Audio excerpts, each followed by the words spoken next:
Hey guys, my name is Jason with Mount Baker Mining and Metals, and on today's video, we're going to be recycling some of this shredded up coax cable.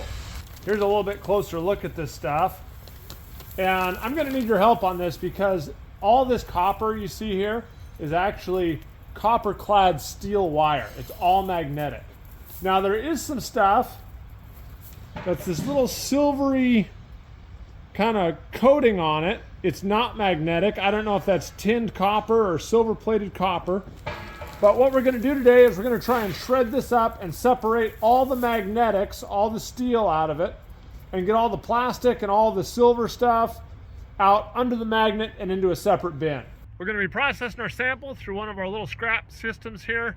This is a 24x16 standard hammer mill. We've got a couple different screens we're going to be running today. Stuff's going to run down this orange chute, down through the hammer mill, onto this conveyor belt here. It's going to come up the conveyor. The steel is going to get pulled out by the cross belt magnet. Everything that's not magnetic is going to come out the end of this conveyor here.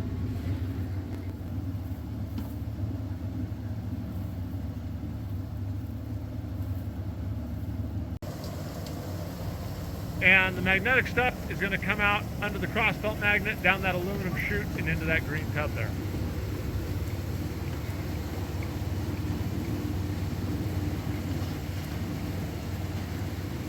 I want to do a quick little screen change on our hammer mill here, so I'll show you how that goes. Here's one of our 3mm screens, and that's what's in the mill now. And what's happening is, even with these 3mm slots, you can still get some of this stuff passing through these screens, and it's not liberating. This here is a 1.2mm plas cut slot, and even the smallest one with the plastic won't go through those slots. So in theory, it's going to stay in the mill until it comes clean, and then that little steel wire will be able to pass through the slots. Here's a look with the top half of the case off. Got a rotor in here. These are manganese steel hammers, which work great for scrap. Work hardened over time. We've got our side plates here that hold in the pins the hammers sit on. Down below we have the screen. This is a 1-inch slotted screen, so we're going to change this one out for a smaller one for our wire. To do that, you pull the armor off. There's 4 bolts from the armor, hold the screen in.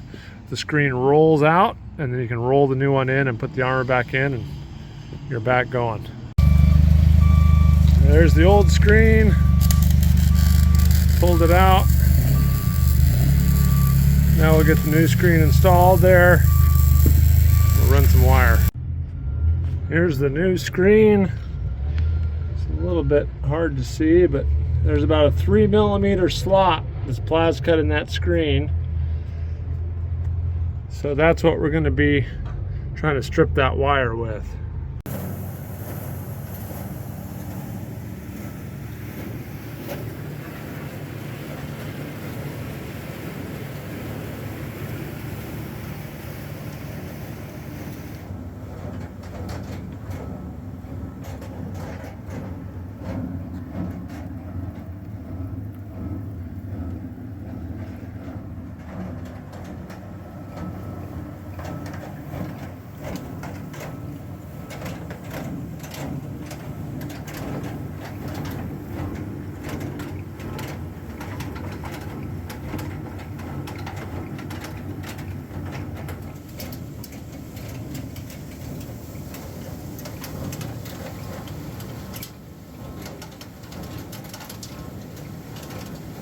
And here's our results after the 1.2mm screen. I'm really surprised how much insulation was able to make it through. A lot of it came clean. I don't know what percentage by weight is metal versus insulation. It's probably pretty high, but there's definitely still some insulation in there. Here's the stuff that went under the magnet. And I've been trying to do a little research. There's a lot of that, I don't know if that's tin coated copper. Sometimes they put silver coated copper on there. So I don't know exactly what that fine hair wire is. It's obviously not magnetic.